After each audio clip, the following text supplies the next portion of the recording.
Word. Okay.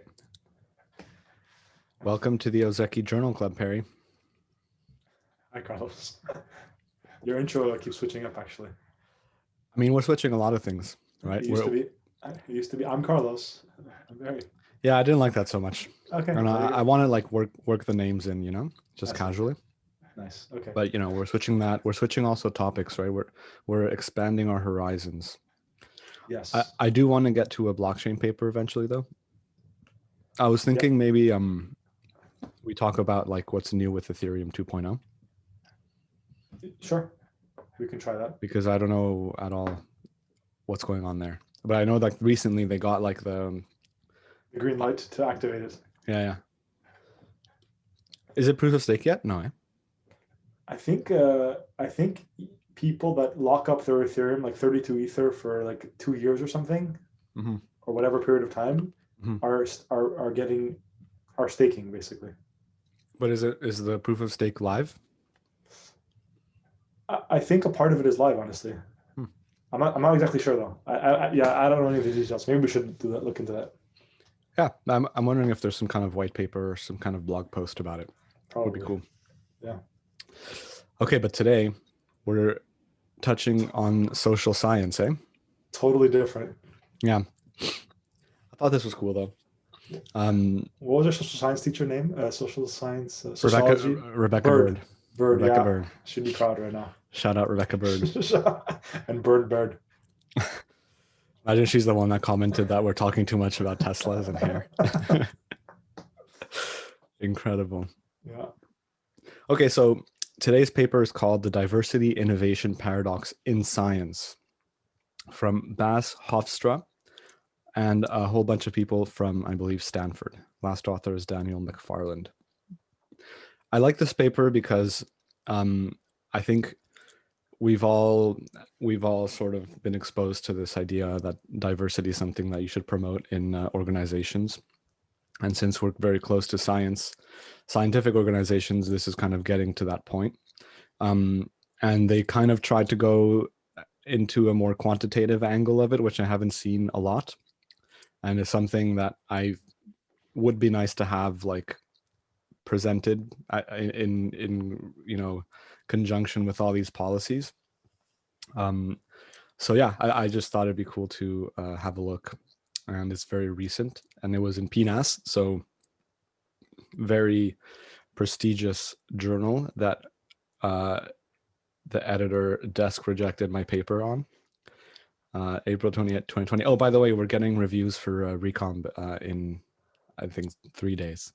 Nice. So we'll know if we actually have a paper together, a second paper. But PNAS is like high quality if they reject your paper, right? Of course, that's how you know. That's the bar you set, right? We stress tested it. It passed. Yes. All right, I have a highlighted version of this, but I have one also. But oh yeah, maybe you want to share it actually, because my highlighted version is not on screen. Do you want to share your screen? Sure. Oh, you printed it, you're saying? It's on my tablet. Okay. Well, actually, let me see. You have to allow me to share my screen, but okay.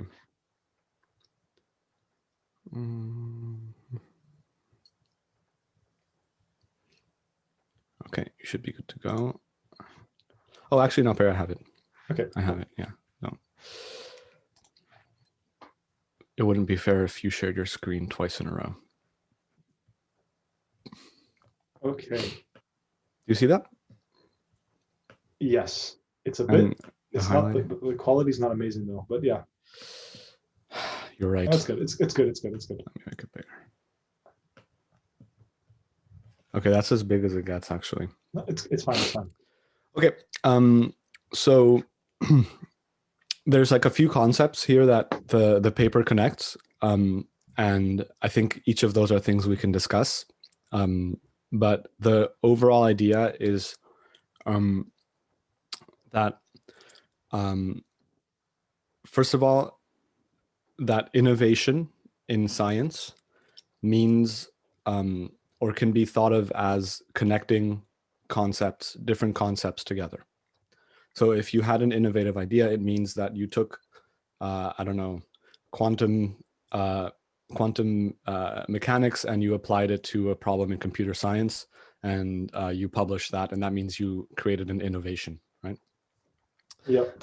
And then the other idea is that I don't know if it's just concepts though, because some of the examples they give is like just like, you know, objects or terms or categories, you know. Sure, I think we can get into that. Yeah. I don't think they went into a lot of detail on like what those actually were. Are you talking about like the figure there? Yeah, this one right here. Yeah. Yeah. Like monkey and HIV, you know, it's just Mhm. like, these are not concepts that are linked in the sense that, you know, I'm thinking of HIV applied to monkeys. Yeah, it's true. It's just like I'm thinking of the origin of HIV, and I discovered that maybe the origin comes from monkeys. You know. Sure, that's true. That's true. So I guess it's just these establishing some connections. But I think the connection. What I'm saying is the connections could just be words. I think even. I guess, but ideas that have these words that are connected that haven't been connected before, in terms of machine learning or whatever, or yeah, that haven't been connected before. Okay, natural language processing. Mm-hmm. So that's the idea, that it's the first time that these, I guess, terms are used together, right? Yeah. And then, so this paper was trying to look at how much this happens in PhD theses, dissertations, as a function of like what demographic you belong to, what ethnicity you belong to. So like visible characteristics in human beings. Yeah. And so how much you're innovating under this idea of what innovation is versus your sort of ethnic background, or I think also, yeah, ethnic and sex background. And also how that is related to success in your career, and success is defined in a specific way. Yep. Right. So just to be clear, they look at innovation versus gender and race, I guess. Yeah. And then they look at success versus innovation in your PhD, and gender and race as a function. So they look at success as a function of innovation, gender, and race, say. And the hypothesis is that being in a background, or having these ideas in a background that has demographic diversity, facilitates the adaptation of these ideas, the adopting of these ideas. I think that was like their hypothesis, right? You say hypothesis, you mean like just this is something they're trying to prove, right? Or yeah. I don't even know if I think they're just trying to. No, I guess the point is, a minority in a minority is more innovative compared to someone that's in the majority in a group. Yes. Right? Yes. And at the same time, that minority will be less successful, however. So that's the paradox, right? Yes. The paradox is even a minority will be more innovative, but less successful in a group relative to the majority. Yeah. That's it. So the way they try to answer this question is by analyzing, so a few things: census data, and dissertations. So a dissertation is a document you have to write that summarizes all your research that you did as a PhD student. And they get a huge database of 38 million, 38 million. No, 38 million is not the number of theses, it's the number of academic publications, but some. I mean, they have all the theses subset. from 1977 to 2015, which is probably a ridiculous amount of theses. Yeah, so they claim that these are like population level results, I guess, for the US. Sure, that's fair enough, I guess. Yeah. Okay. So yeah, this is getting to the idea of the concepts or the terms that the thesis connects. And they do this by like applying these sort of off-the-shelf natural language processing tools that basically, I think they like parse sentences and identify like the different grammatical objects like the subject, the object, the articles, and all that. And then they can identify like which like parts of the sentence refer to like concepts, like nouns, I guess, or some form of noun in some certain context. And then they see like how these co-occur with each other, I guess. Am I getting that right? I think so. Yeah, I think well, you have the figure here, right? They construct somehow these trees, right? Mm-hmm. Or these graphs, where the terms are linked somehow. Mm-hmm. But I didn't know this was off the shelf, but I guess it is. I guess they just run a function on a thesis dissertation, and out comes this tree. Mm-hmm. With all the terms that are linked, or all the ideas, or all the whatever stuff linked. Well, I don't know if you get this. Honestly, I'm not sure what these connections are. Okay, I think this is a metagraph actually. Like, it's a graph on all the theses or something. Yeah, I think it's like an edge is like a thesis that connects those two concepts. And maybe the thicker the edge, the more that concept is connected to the other one. See, like HIV is connected to monkey 47 times. I don't think this is times. I think this is like post innovation. How many? It's the second thing they have. I've written it down on my side, but they have this thing post innovation. How many? One's innovation, and the second thing is the use, the uptake. No. Yeah, the uptake, exactly. Mm-hmm. So I think the second, the thickness is the impact, basically. Oh, I see. Mm-hmm. Yeah. So okay, I found it in the. I'll tell you where it is in the. So if you go up, if you scroll up. So in this paragraph, to capture impactful novelty, we measure how often a thesis' new conceptual linkages are adopted in soon documents each year. Okay, yeah. So I think the thickness of the line is that concept. So it says nodes represent concepts, and link thickness indicates the frequency of their co-usage. Students can introduce new links, dotted lines, as their work enters a corpus. These examples concern links taken up at significantly higher rates than usual. Yeah, I think that's what we said. Yeah. The thickness determines how impactful it is, how much it's used afterwards. Mm-hmm. And the link is just concepts that are brought together. Mm-hmm. Mm-hmm. And the dashed line is the concept that particular thesis introduced. The two concepts that they brought together. Mm-hmm. So Lillian Brooke connected HIV to monkey. Mm-hmm. That's why it's dashed. And then afterwards, I guess at the end, they found out that this line should be 47 thickness or whatever that means. Mm-hmm. Yeah. Okay, I see. Yeah, so then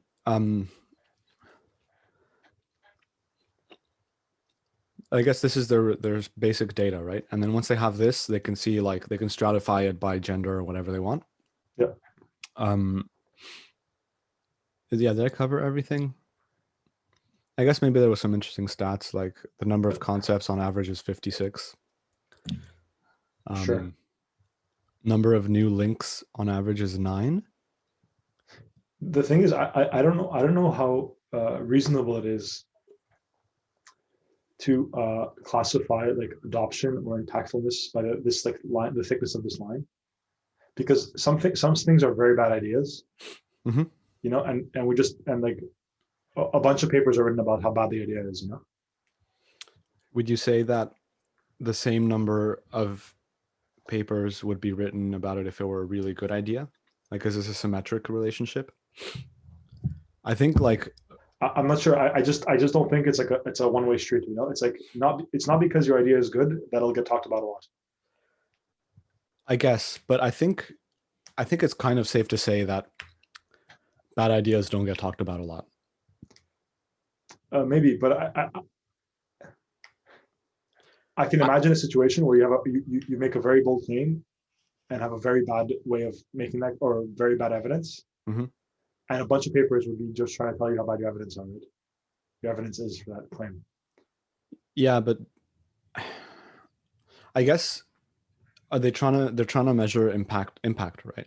Yeah. And I think like if you make a bad claim and a bunch of papers get written about it, it was probably still worth stating it, you know? Okay, you're saying it was not like stupid. Maybe it was just like a good attempt at something that didn't work. I think so. Like I think it's very unlikely that someone's gonna make something completely ridiculous, connect two concepts. It'll take one paper to write about it to say that it's wrong, you know? If there's a lot of papers written about it, it probably means it was either like not trivially wrong, or like, I don't know, interesting in some way. I think that's fair. Yeah, it could be wrong, but interesting. Yeah, that's true. What I'm not so sure about is like whether or not like connecting concepts is actually like a relevant thing to look at. Well, in these examples, I think it looks interesting. For your thesis, do you know what concepts you would be connecting? No, I don't. Yeah, exactly. Like it's tough, I guess. Also, so this passes the test as well. What do you mean? Well, if our thesis doesn't give a thick edge here, it means their test is good. Just like PNAS rejecting. There you go. No. Also, yeah. I'm not sure. Okay. Did Einstein connect any concepts? Probably like geometry, maybe, and like I don't know. Yeah, probably. I mean, I think it's pretty. This better be able to capture Einstein, you know? Yeah, it's true.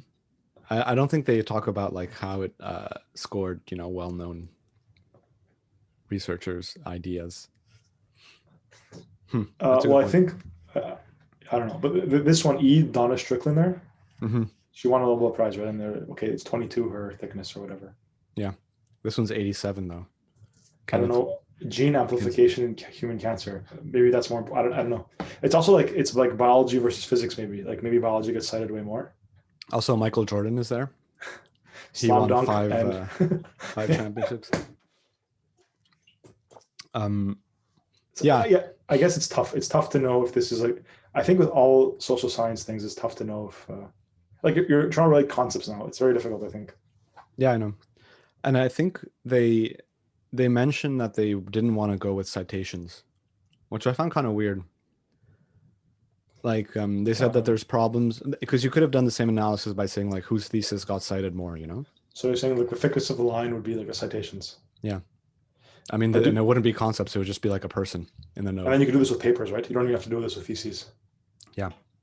Well, I think the thesis thing was like to show that it has an impact on your career. Yeah. People cite thesis, right? People will cite a thesis. I'm not sure. I think it's more general to cite a paper, or more common to cite a paper contained in the thesis, perhaps. Yeah, I guess. But I mean, it should maybe still show the same pattern. Maybe somewhat diluted. Yeah. Because, yeah, I don't know. It's like this introduces a lot of like questions, I think, for how relevant it is. And a citation of a thesis is like directly saying, I mean, okay, there could be the thing of like you're citing it because it's bad, but forgetting that, you're sort of like giving it a point, right, when you cite it. Sure. I don't know. But what can you control F where they talk about the citations? Like, did they give the reason why they don't use citations? I remember also seeing it, but I can't remember.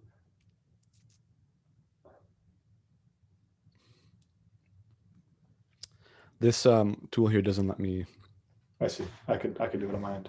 Here, the advantage of our focus on conceptual recombination compared to citation metrics for innovation is that it is insensitive to, one, prioritizing some academic disciplines over others.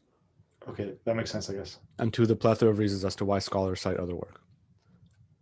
Yeah, I guess you don't want a thing where like I just cite myself 1,000 times, you know? Yeah, or some fields just like don't cite as much as others, I guess. Yeah, exactly. But I thought they controlled for that in their analysis at the end, right? They always compare within the same field and same like time period. But they don't have to if it's citations, if it's not citations, right? I think the thickness of the line is this impact score, which is something else, you know? No, but they see like each point here, for example, they said is women in computer science in 1994. I think that's just corresponds to the x-axis. There was roughly 25% women in computer science in 1994. And you don't think that corresponds to the y-axis as well? This is a good question. I mean, because they talk about it too, right? I mean, I don't. That's the thing. I think this is aggregated over all instances where 25% of the gender was one specific gender. It's not just women in computer science in 1994, but it's all cases where women were 25% of the total population and men were 25% of the total population. Okay, because you could say that like the structure of this network also is field dependent, right? Yeah, you could. I don't even know. I think it's one huge structure though. Like the red. I think it's a huge graph. Okay, but you can say like the average degree of a node. Yep. Is field dependent. I don't care about the degree. I care about the thickness. I think of the lines. Okay, or the thickness distribution. You think it's field dependent? Could be. I had the point of not using citation and using this impact thing was to get rid of that. Yeah, I think so too, but I'm not sure if it actually does get rid of it. I guess we have to know how they calculated that. Yeah. Because, yeah, I don't know. I mean, it could be that we measure how often a thesis new conceptual linkages are adopted in ensuing documents of each year. Okay, so it's a rate. Oh. Because you see, if you look at the blue graph and the yellow graph, the yellow graph has 22 uses. After 1989. Yeah, and the blue one has 47. But the yellow line is thicker than the blue line. That's true.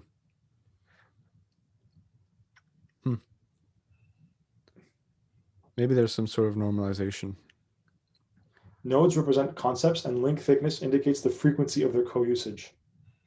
Okay, these examples, yeah, okay. It does see, maybe the point is not a citation though. It's just like, because you know what, if I figure out that monkeys impact, HIV is connected to monkeys, eventually people are going to start citing me, right? They're just going to say monkeys are linked to HIV. Yeah. So I don't care about the citation necessarily. I just care about how many times someone used my concept of linking monkeys to HIV. Yeah. I think that's the difference. Okay. Yeah. Like no one cites Einstein anymore for relativity, right? It's a common thing now, you know. Or no one cites Newton for calculus. It's just like calculus and like you just use it. So I think that's the point, right? You want to eliminate that citation, but you want to keep associating calculus to Newton. Yeah, I see. Okay. I think that's fair enough. Right. So now then they just talk about the results. So this is very dense, a very condensed paper. So I guess this is their main result, eh? So looking at gender, it would seem that the more uniform, the more homogeneous the gender distribution is, the fewer links get created in this like conceptual web, right? Yeah. And I think it seems to go both ways. Like it seems to work for men and women as well. So women in nursing and men in aerospace engineering both have relatively lower rates of novelty than, I don't know, somewhere where there's complete balance, right? Well, complete balance is the middle, right? Women in bio. So. Oh, that's true. That's true. Okay, sorry. So no. How am I reading this then? What does 0% same gender mean? 0% same gender means if I'm a woman in a field where 100% are men, then I innovate the most. If I'm a woman where everyone's a woman, I innovate very little. Oh yeah, okay. I create few links if I'm the same as everybody, and I create many links if I'm different than everybody. Yeah. And in the middle, it's everyone's the same. So the spread is very small, but it's in between. Everyone does roughly the same. It's also like a pretty. Yeah, it's like it's 9.5 to 8.75 new links. Yeah. It's not much. Yeah. I highlighted what I wrote here that they don't really talk about the size of the effect, right? Yeah. Which I think I read at one point was a big no-no when using p-values. Also, you see like the top of the error bar of the lower part. Yeah. And the bottom of the error bar in the higher part. Mm-hmm. They're like very close. Like this on the scale, it looks huge. Like 9.3 to like 9.1, yeah, or whatever. Yeah, 0.3. It's extremely small for this like error bar. You know, I don't know. Mm-hmm. Agreed. I had the same impression. And if you look at the one on the bottom, like the D, graph D, mm-hmm. It's like you can draw a straight line almost between from the bottom from here of the to one, here, right? Yeah. Yeah. So with an error, it looks kind of, well, I don't know, whatever. I guess they're showing you what the result is, right? You can do with it what you want. You can do with it what you want. Agreed. Yeah. So the first thing I found was that the effect sizes seem really small. So they do talk about one thing, right? One of these things can be explained by the fact that minorities, race minorities, mm-hmm. link concepts that are very far away. Oh, that's next. That's this thing, sorry. I think. Yeah. Okay, sorry. But okay. I think we finished with this, right? Basically, and then this one, what is it saying? Same. Okay, this is just for race. So there's no effect, I guess, on race. Well, I guess it's a much smaller effect. They still claim there's an effect. No, but here you can really draw, well, I guess not exactly a straight line, but. And also the range of values is like 9.2 to 9.05 or something, you know? So links, right? And yeah. I think they talk about the distribution of links, which is 9 with a standard deviation of 13. Which is huge. Right? And they're looking at an effect of within 10% of a link, right? Yeah. And yeah, so I found that crazy. I mean, I think even, so they keep showing these p-values, right? But yeah, I mean, you can get a low p-value with a very small effect size. I guess maybe because they have like such a huge sample size that it's like probably statistically significant. Yeah, yeah, maybe it is, but yeah, it's possible. But I guess the claim at the end. Okay, I guess we'll get to the end when we get to the end. But okay, I guess these are just the results, right? They're just you can take this data and interpret it the way you want. Yeah. Okay, so then we got figure 3, which is what you were hinting at here. Yeah. I just can't remember if it's gender or sex, gender or race. The partial explanation. I don't remember. We can just say that. Well, I guess. The conceptual novelty and impactful novelty of a student's thesis is positively related to their likelihood of becoming. Oh no, sorry, that's the success thing. If you go up, I think it's higher up. Why is novelty introduced by historically underrepresented groups less impactful? It says here, hence underrepresented groups, the last sentence. Hence underrepresented groups introduce novelty and the discounting. Okay, I have to look at it on my side. Okay, so there you go. Word embedding techniques enable us to just estimate the semantic location of concepts, so how similar words are to each other or concepts they are. And they find that students whose gender is underrepresented in a discipline introduce slightly more concept linkages that are semantically distant, so they connect more different concepts. Yep. And women introduce more distal novelty in comparison to men. And this, I think they can that's a partial explanation for these differences. I think they say that novel concepts that link semantically different things on average are less likely to be impactful. Sure. Yeah. So, and then because certain underrepresented races introduce these links, their impact is also less based on that, on average. And women too, apparently, compared to men. I found that surprising because, at least from like seeing other like behaviors, it tends to be the case that men take more risks than women. Like they have more, they take like a high variance strategy. Like I think, what are these differences? It could be that the fields that women are in, though, compared to men, you know, you're more able to take these connect these concepts that are further away. I'm not sure if that's true. I'm just making a guess. But this is why I thought that they were like at every data point was like they factor out the field that you're in. So they only compute averages with respect to the field and the time period. Oh, I'm not. Let me make sure I got that. It should be. Well, I mean, if you look at the caption of this figure, maybe it says it. This one? Yeah. Just scroll down to the caption. Oh, sorry. Introduction of novelty.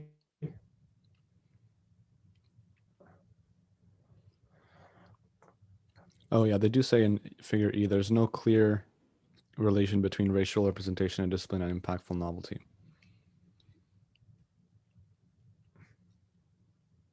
No, it wasn't there. I really want to find it. It was. Oh, there. We keep institution, academic discipline, and graduation year constant. Okay. Right. But I thought this is just like when you're doing the comparisons, right? You can still plot everything on the line, right? Yeah. It's just to compare, I think, within the group. Okay. You take groups of individuals, do the comparison, and then you take the next group, do the comparison, and then you can plot all those points on this line. Okay, yeah, okay, that's a good question. I don't know if this, like women in computer science in 1994 corresponds to where that point is on this axis. But this is very strange because the line, there's no data points here, right? This looks like a fit. Yeah. But I mean, I think they're just for aesthetic reasons not showing the points. Sure, but what I'm saying is the women in computer science in 1994, is it actually on the line, or they're just saying that's where the line's on the x-axis? Oh, I see. I would be surprised if everything landed on the line, right? But maybe these are like 5 examples where it landed on the line, say. I guess so, yeah. I'm not sure about that. Oh, there. They have their. Okay, they talk more about the appendix, about this in the appendix, but I didn't go into it. All right. So yeah, then I guess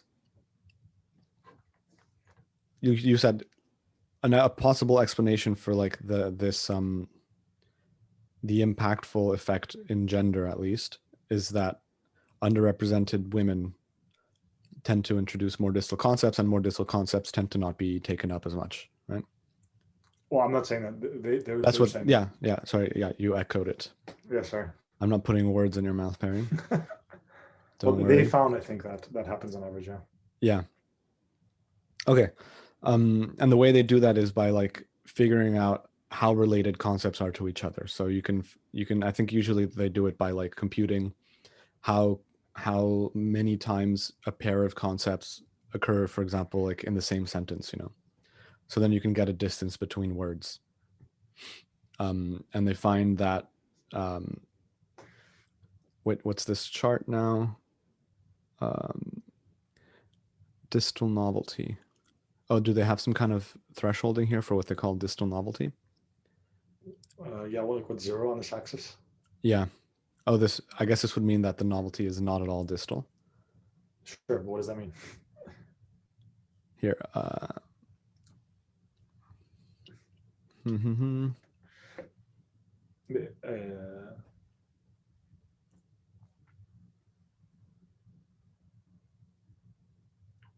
It's probably in the appendix how they quantify distal novelty.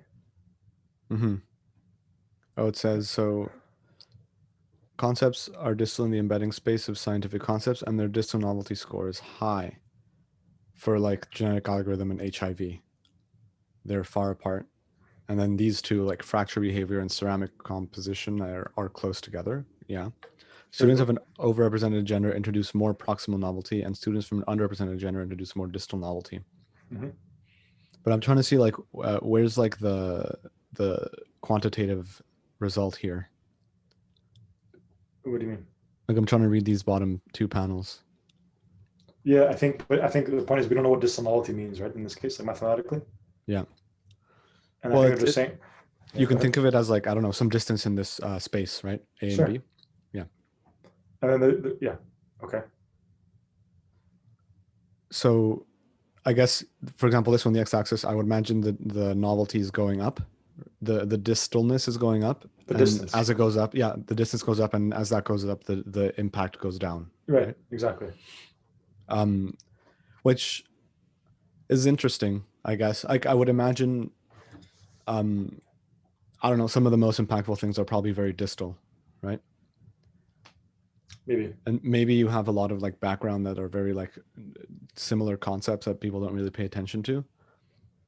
But maybe the point is after they do the analysis, like if there's a huge breakthrough in a field that connects distal concepts, they probably become linked after, and then it removes the distalness, right? Yeah, that's true. In the graph space, you know? Yeah. I don't know. Yeah, that's a good point.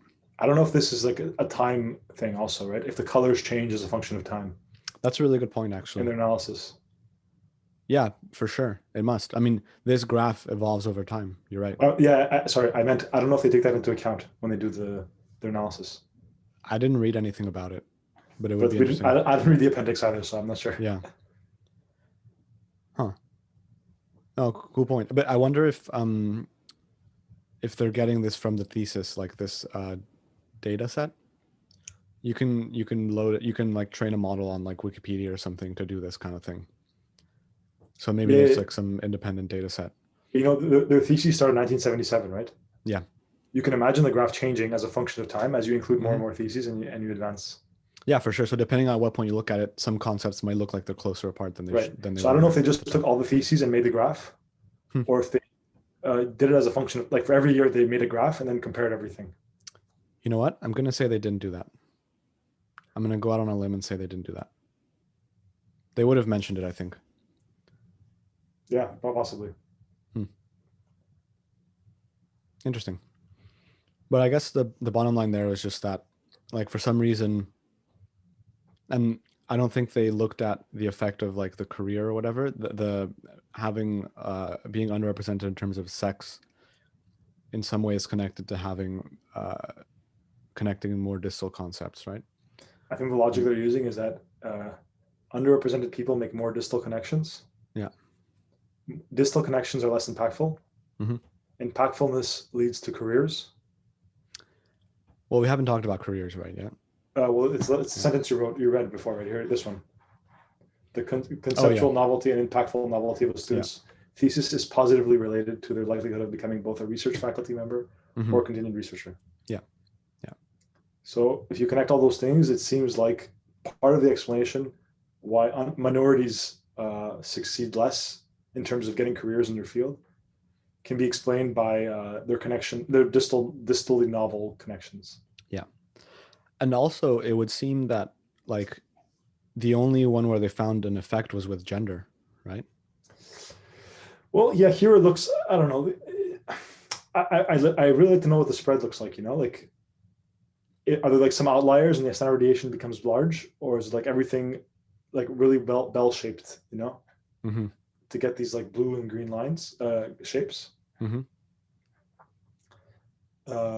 Yeah, because it looks like the blue line, the error bars are huge compared to the scale over which the thing varies. And yeah, I don't know. But I mean, just look at the slope of the gender versus the race one, right? It's crazy. I mean, even the gender one is a slight effect, but for race, I think they say that there was no effect, right? And they even say like there's no clear relation between racial representation and discipline and impactful novelty. Yet, novel contributions of women and non-white scholars are taken up less by others than those of men and white students. Right. I don't know. I guess the error bars are just big on both. Like, what matters, I think, is also the error bar, right? Like, is the distribution symmetric? I don't know. Yeah. Wait, I think this C and F, were we talking about the C and F charts? Was I talking about that? I think so. I was talking about the slope versus the error bar on A, B, C, and A, B, D, and E. Now I'm looking at this though. So what's this? This is incidence rate of novelty. So how many times is there a novel result? So you want to do non-white versus white. So So you're more likely to be novel if you're a non-white person in a white context. Is that what it's saying? So F is novel contributions of women and non-white scholars are taken up less by others than those. Oh, sorry, no, I meant C. Binary gender and race indicators suggest that historically underrepresented groups in science, women and non-white scholars, introduce more novelty. Okay, fine, yeah. So this is the rate versus white and versus men. So it's just like some like aggregation of the slopes here, right? Yeah, I guess on average, there's an 8% increase in new concepts if you compare non-white people to white people. And I don't know what we call this, 6% for women versus men. And then for impactful novelty, I guess it goes down. So I guess they're trying to say that even though even though women and non-whites are more novel, these novel concepts are less impactful. Yeah. Which a priori, I don't know if those things should be linked. I can make something very bad that's novel, right? Yeah, for sure. So this, I don't know if they're trying to make a point with these two graphs, but they're not, in my mind at least, connected automatically. And also, like what could be the reason for this, I guess, right? The reason for what? Like less novel things being more impactful? Yeah. Well, no. Sorry. Like less novel things coming from women or from underrepresented groups being less. More novel things apparently come from them. Yes, but sorry, they're taken up less. So less impactful, yeah. Yeah. So it's like they're equally creative, but that has a reduced effect on the impactfulness, right? Maybe there's a genetic component though, right? In what sense? Like if a woman is good at if a woman is overrepresented in a field, maybe there's women are just genetically better at that field, right? So the novelty they come up with is just more impactful because it's more relevant. They're just better at coming up with relevant novel concepts. Oh yeah, sure. That's there's no put it this way. There's no genetic argument. There's no genetics discussed in this paper, right? No, I agree. But also, it could also be that, like you said, the novelty of the concept is independent of how much it gets taken up, right? I mean, novelty is right. I can connect bananas to to spaceships. Yeah, that's a new concept, but it's not impactful at all, right? Yeah, for sure. And I can make 10 such concepts, but the point is, why are women doing that more than men, or non-whites doing that more than whites? And the answer maybe there's a genetic explanation somehow. Yeah, there could be. What I feel could be is like if you're in a setting where you feel like you need to somehow like prove yourself or stand out, if you feel like underrepresented in some way, then maybe you're more likely to sort of take risks and try to like, shine. Yeah, exactly. I don't know. Yeah, maybe. But but you could argue the other way around, right? Like if everyone's the same as you need to like be creative in another way, right? Yeah. I don't know. I don't know. At the end of, I don't know if we're at the end yet or close to the end of this paper. The conclusions are a bit okay. We haven't discussed this yet, but I don't know if we. Okay, this is just comparing the probability of getting a job, basically, right? Yeah. And so this compares uptake per new link versus probability of research faculty. And I can't remember what the yellow and blue. Okay, yellow is majority and blue is minority.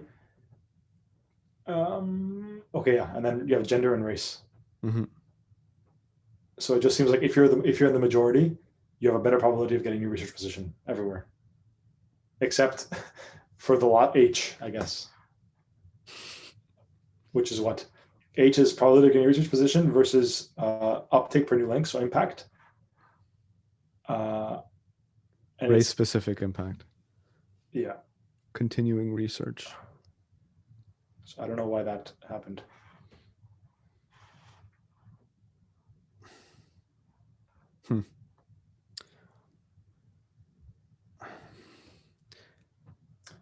mean, I guess the main idea here is that the majorities tend to get more positions.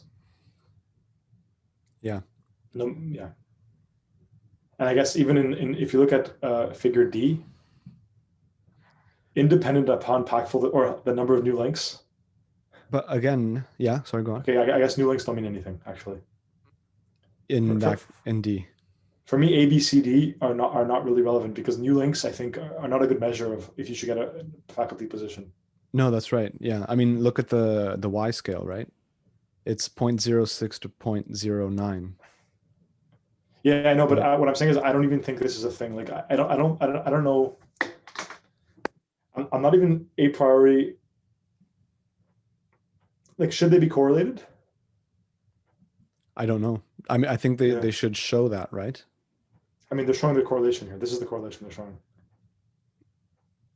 Okay, yes, but I think we can agree it's a very weak correlation, right? I think just getting a faculty position is just a low probability, right? Sure. It's a factor of 2 higher, though. It scales a factor of 2, right? But as you increase the number of new links. Mm-hmm. If I create 200 new links, I'm twice as likely of getting a position. Mm-hmm. Oh, it's a log scale also, actually. As 10 links. Oh, yeah. So I'm 50% chance more likely to get a faculty position if from 10 links to 200 links. If I'm a man in physics, say.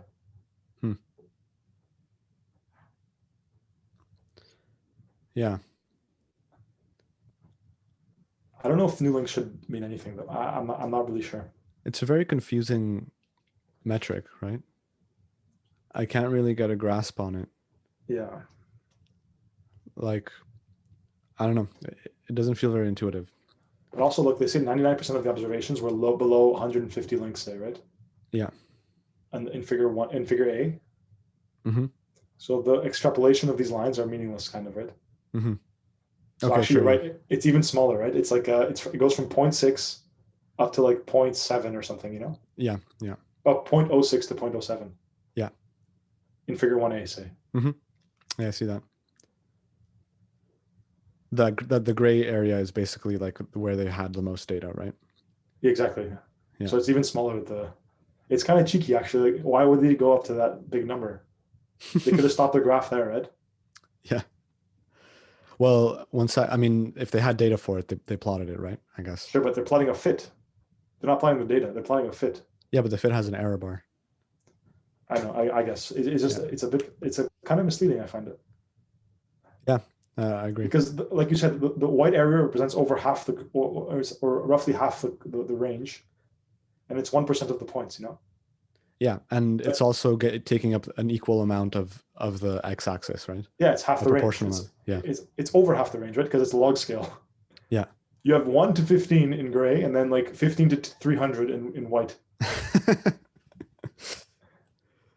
Yeah. I don't know. Okay, it's a bit. I don't know. Okay, it doesn't matter. Well, it's a finding. Now we can do with it what we want. Yeah. Yeah, it's just like it seems like it's such a crazily multivariate thing. Yeah. And it's being viewed from one variable, right? And the conclusion. I don't know if you can scroll to the conclusion.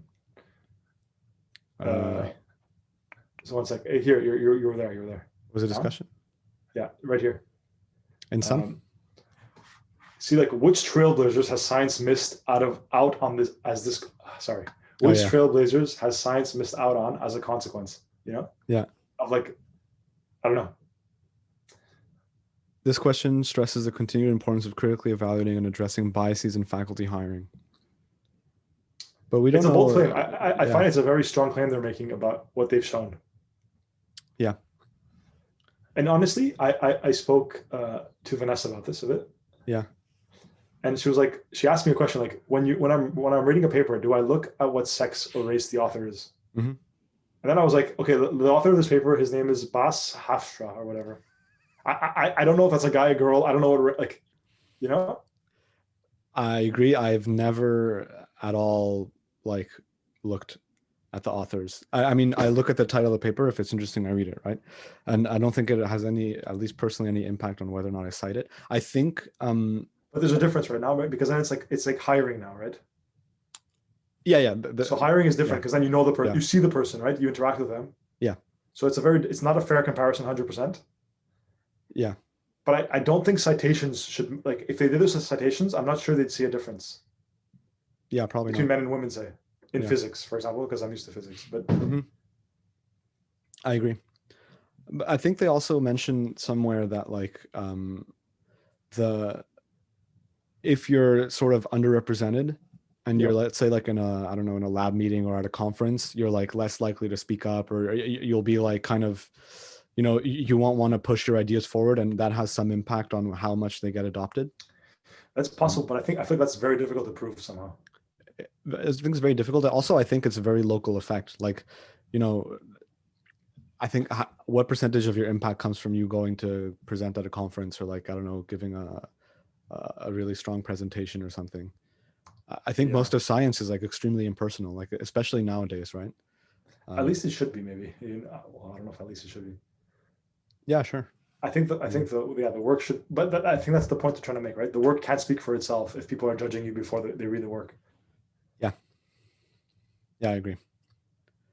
And like, yeah, like what are you supposed to do with this? Maybe they're just asking for people to look into it more. For sure, I guess. But again, so do you know the authors of this paper? Do you know anything about them? No. Okay. Like, are they computer science? I guess they're computer scientists. Yeah. Some of them are. Some of them are linguistics. This Dan Jarafsky sounds familiar, but that's all. I don't know. He's computer science. Yeah. Yeah. Graduate School of Education. Okay, the first author is from education. Look, I really don't know anything about this. I just it seems like the statements are very bold compared to what the results look like. Well, yeah, I agree. Especially since the error bars are so huge compared to like the slopes and like the.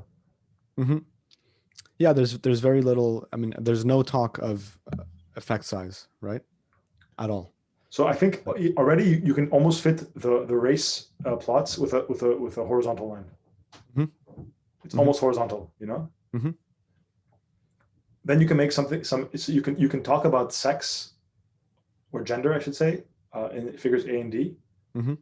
But again, the error bars in the blue curve at least are quite big. And yeah, I'm not sure. There could be genetic components here. I don't know. Yeah, for sure. They didn't control for that at all, right? It's probably very difficult to control for that, though. You find a bunch of twins that both did PhDs and in different fields, like were there minorities or majorities? I mean, I think you can probably do that, right? To some extent. Like, you probably have like 3 data points, Get it? No, I think you can get a few thousand, maybe. A few thousand pairs of twins that did PhDs in fields where one is a minority, one's a majority.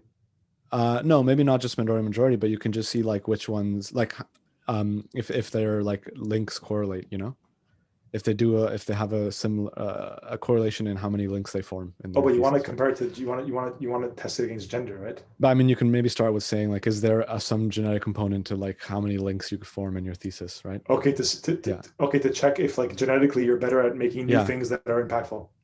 Yeah. Okay. Yeah. And then you can maybe see if you can stratify for or sex, whatever. Yeah. Yeah, it seems like it's a very difficult question that they're trying to answer with very few parameters. Yeah, definitely, and it shows, right, with like these horizontal lines. Yeah. Interesting. No, but for real, if I zoomed out by a factor of like 1.1 even, figure E would look horizontal. Oh yeah, for sure. If I go from like 10 to 20, it's horizontal this line, Yeah. And the other thing is that like the x-axis is finite, right? Yes. So I don't know. I guess you could like keep zooming out and cover the whole x-axis, and then you should really see the full y range, right? This is the full x-axis. Yeah, I know. I'm not sure where I was going with that, to be honest. But look, yeah, I don't know. I don't know how you measure impactfulness, but this figure E goes from like 14.6 to 14.7 or something, or Yeah, and I guess maybe there is something to say about like a genetic component, right? Because if they didn't find any effect with race, but they found it with gender, Yep. and like if the idea is that the fact of being visibly underrepresented impacts how your work is perceived, then you should see the same effect for both types of visual underrepresentation, right? I see. Yes, maybe that's a good point. So interesting. Interesting point. Wow. We should put this on what's it called? Research Hub and say that. Yeah. Oh my God. Let's write a paper, Perry.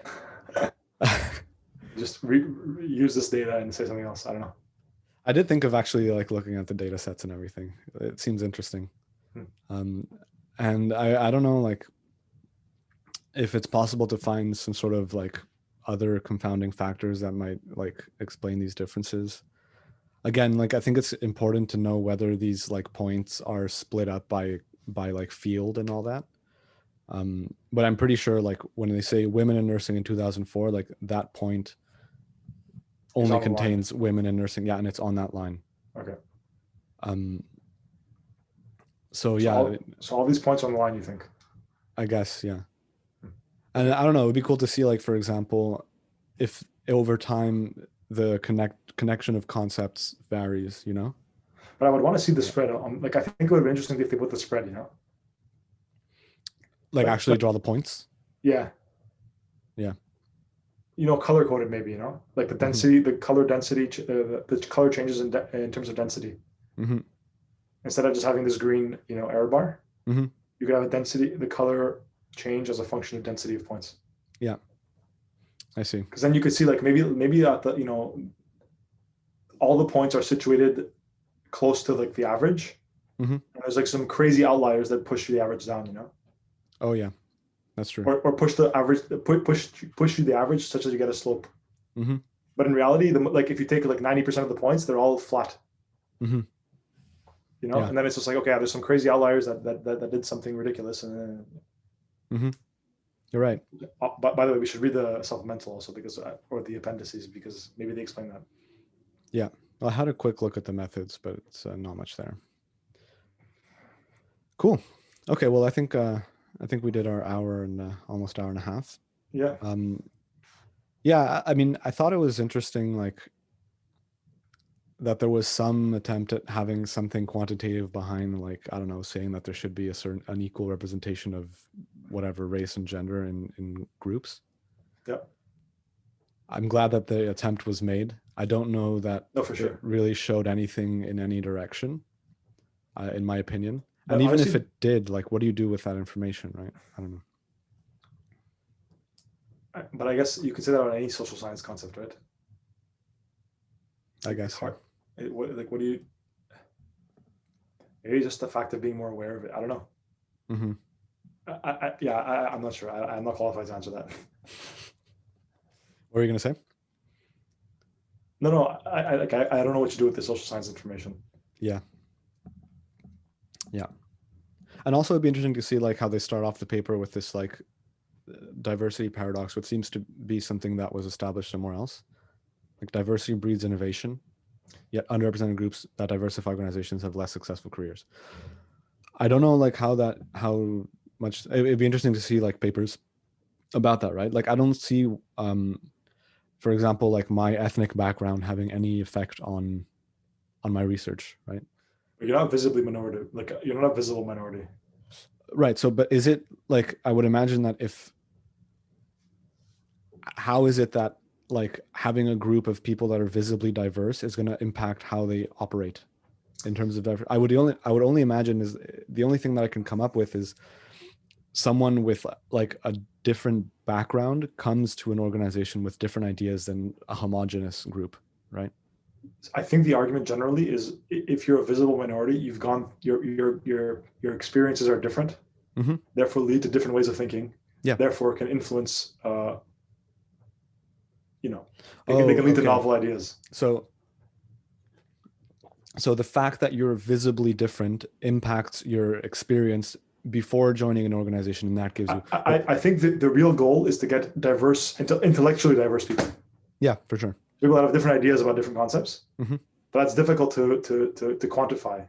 So what you do is, I think, you qualify or you quantify it with visible things. You say a man has a different experience than a woman. Mm-hmm. We want people that have intellectual difference, that are different intellectually. Mm-hmm. We can see that men and women are different. So maybe women have gone through different experiences, making them different intellectually than men. Yeah. Yeah. But I'm sure there are probably many women that are very similar to men intellectually, right? Yeah. Probably if they come from the same background, they're very similar intellectually. But that's why, like, I don't see why the visible aspect has to do with it, right? Like, I could have a very different experience and live in like Sweden. Yeah, but it's hard to. I think it's just more difficult to account for that, right? Like the visible minority thing is a checkbox. It's man or woman. You check, and then it's like, okay, yeah, I have 100 men, I have 0 women. I want to get some more intellectual diversity. I can take this girl that checked this checkbox as a woman. Oh, okay. I see what you mean. Like in terms of implementation, but in terms of like a mechanism for why diversity, quote unquote, breeds innovation. To me, like you can say, okay, well, like you said, being from having a visible difference to a majority, yeah, somehow implies that your life experience is different from the rest. Assuming, I mean, I think on average, like your guess, it's like a guess, you know, it's a good guess. It's a guess, but and it can apply everywhere, right? Like, you know, me being a white male adds diversity to a group of university researchers in Uganda, right? Probably, but they account for that, right? Yeah, they do. Non-whites or whites in a non-white environment. Yeah. Although it's US, so it's probably just majority white. And I would think that, like, me being a white male from Mexico might also add an equal amount of diversity to a group of white male researchers in Sweden. Yeah, maybe, but I think the idea is the more different you are, the more intellectually diverse you should be. The more different physically you are. Yeah, I guess you're right. It's not a good. It's an assumption, I think. Yeah. I don't think it's a.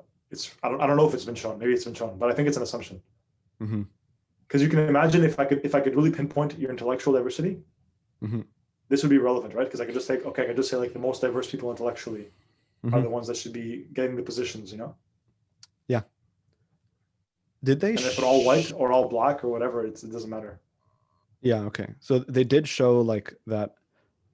Overall, there's this very weak uptrend for linkages and the probability of getting a position, right? So like at a population level, it seems like you have a very like small increase in your chance of getting a position if you're someone that like establishes more links, right? Not just more links, impactful links. Impactful links, right? Which, yeah, okay. So I guess they do get at some general notions, right? In a way. Yeah, but I would guess that, right? If I do a thesis with no new links, I expect to be more likely to get a position than if I had 10 new links, you know? Yeah, sure. So like that could be a thing to look at right away. Like that could be a result from this paper, right? Forgetting about race and gender. Like introducing. I guess, it quantifies that amount, right? It tells you how much you expect that to change. Yeah. So when you want to hire someone, look at how many links the thesis establishes, right? Well, I don't know, but I think this is the present state, right? It doesn't mean it's good. It just means that's what people are using now. Right. Okay. Maybe it's better to hire someone from the blue line, is at the point, I guess. But you're right. But the blue line is the minorities. Yeah. So the minorities are creating more links. No. I think it's for this. Given the same amount of links, they're less likely to get a job. Oh, I see. Yeah. If you look at the top line, say. You're right. That's the x-axis. Yeah. And wait, for the impactful ones, is it the same thing as well? Yeah, the yellow line is always above the blue line. No, but that's majority minority. But like the percent of new links is not the same as percent of impactful links. Right? Yeah, but if you mod out the measure of impactfulness, So at a given x coordinate, the yellow line is above the blue line. So for a given level of impactfulness, if you're in the majority, you have a higher chance of getting a job. Yeah. Except for H, the race in the continued research. Right. But again, the novelty and impactful novelty. Like, I want to know if this is also like you said, you can introduce a bunch of links, but they could be not impactful. They could be not interesting, right? Sure. So I think that's a different plot, I think, where they show the number of links and the impactfulness, no? Oh, no, it's just the same. It's just a different way of presenting the data, yeah. Okay. I don't know. We can look into that some more. All right. I think there's a lot to think about here. Maybe we should just recap. Sure. All right, let's do a recap. So yeah, I guess they even give you a nice recap here, right? Oh, what did they say actually about the significance? Finds that demographically underrepresented students innovate at higher rates than majority students, but their novel contributions are discouraged and less likely to earn academic positions. The discounting of minorities' innovations may partly explain their underrepresentation in influential positions of academia. That's the thing I found interesting, like that they're being discounted somehow, you know? I don't know, like, what that implies, really. I think it's a claim that they've been discounting, right? Yeah. I don't know if they've shown that. Yeah. And in fact, I think they haven't shown that yet. Yeah. Okay, so bottom line, I think they introduced this methodology of like getting at how novel or how sort of how innovative someone's work is by seeing like if they're the first ones to connect two concepts in the thesis, and then they show that there are some differences in you can explain some of the differences in the formation of these links by how homogeneous a group is in terms of gender and race. Yep. They show a weak effect on gender, meaning that homogeneous gender groups. It's a strong effect, no? Well, I mean, it's still, I would say, in the grand scheme of things. Okay, I mean, compared to race, it's compared strong, to race, where there is, I would say, no effect. In gender, there is a slight effect. I mean, look, it's between 14 and 15 here, right? But yeah, that's like the measure. It depends on the measure, I guess, also. And also, like, how many examples do you have at the extremum, right? Like, how many are there where there's 0% same gender, right? Probably 0, but yeah. Yeah. So, all right, taking all that into account, it seems that having having some sort of I guess diversity, right, it is something that would make it more likely for innovation to be taken up. And then here they try to explain that a little bit. I think it's the opposite, actually. They're saying the diverse, even though they produce more links, are not as impactful. Wait up. I think I'm forgetting what this was about now, but why isn't this like U-shaped? No, so the point is, if you're a woman in a field predominantly dominated by men, that's at 0%, or 1%. Say if there's 1% women. Oh yeah, it's all women. It's not like an absolute measure of like entropy or whatever. No, so it's 100 men. It's 100 men and one woman. Yeah. That woman produces 9.5 links. Yeah. If you're 100 men and you're a man in that group, on average, you produce 8.8 links. Yeah. Okay. So the more diverse you are, the more links you produce. Oh, sorry. The more part of the minority produces more links, but the impact goes down of those links. So it's hinting at the fact that maybe just being part of the majority leads to more impact for your links. Okay. Yeah. And given that impact, well, okay, this is this thing about like if that, I guess women tend to connect more distal concepts, right? Yeah, and that could lead to a difference in impact also. Yeah. And then this is the whole thing with like the career effects. So the more new links, it seems to be positively correlated with the probability of having a research faculty, right? Yeah, and the more impactful the links also. Mm-hmm. And if you're part of the majority, it seems that you're just benefited compared to the minority. Mm-hmm. Mm-hmm. Yeah. I wonder if like you can explain this. These are gender. Okay. These are gender. But maybe for race, like, I don't know, if you're like moving to a new country and you're like, you know, first generation immigrant or something, maybe you don't go for academic positions as much as if you're like, you know, if your family's already been established somewhere for a very long time. Yeah, maybe they should mod up by applications for positions also, you know? Yeah, sure. This is not people that applied, right? It's just like all people. Yeah. Maybe a lot of like the minorities don't want the position, you know? Mm-hmm. Yeah. Agreed. Okay. So I think overall that was an interesting discussion. I think there were some like caveats. I think we can look into more of like this.